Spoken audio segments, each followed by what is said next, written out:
Hi, I'm Rick with ByToWayRadios.com, and this is Radio 101. The Midland GXT1000 has a dual watch feature, which allows the operator to scan two channels for activity.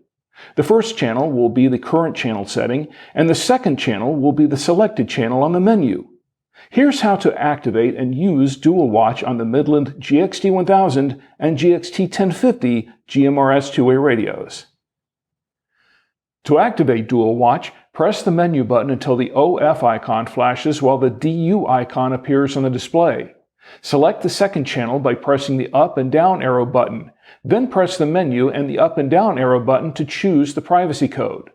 Next, press the menu and up and down arrow buttons to set the privacy code. Press the push-to-talk button or press menu to confirm. The RX and TX icons will appear to indicate that the dual watch function is active, and the radio will start to scan both the current channel code in use and the selected channel and code and stop on any active channel. Your radio will resume scanning after 4 seconds when the channel is no longer active. When you press the push-to-talk button to transmit on an active channel, the scanning function will stop and remain on the active channel. The scan will resume about 5 seconds after the push-to-talk button is released. To resume scanning, quickly press the up and down button. To turn the dual watch function off, press the scan button.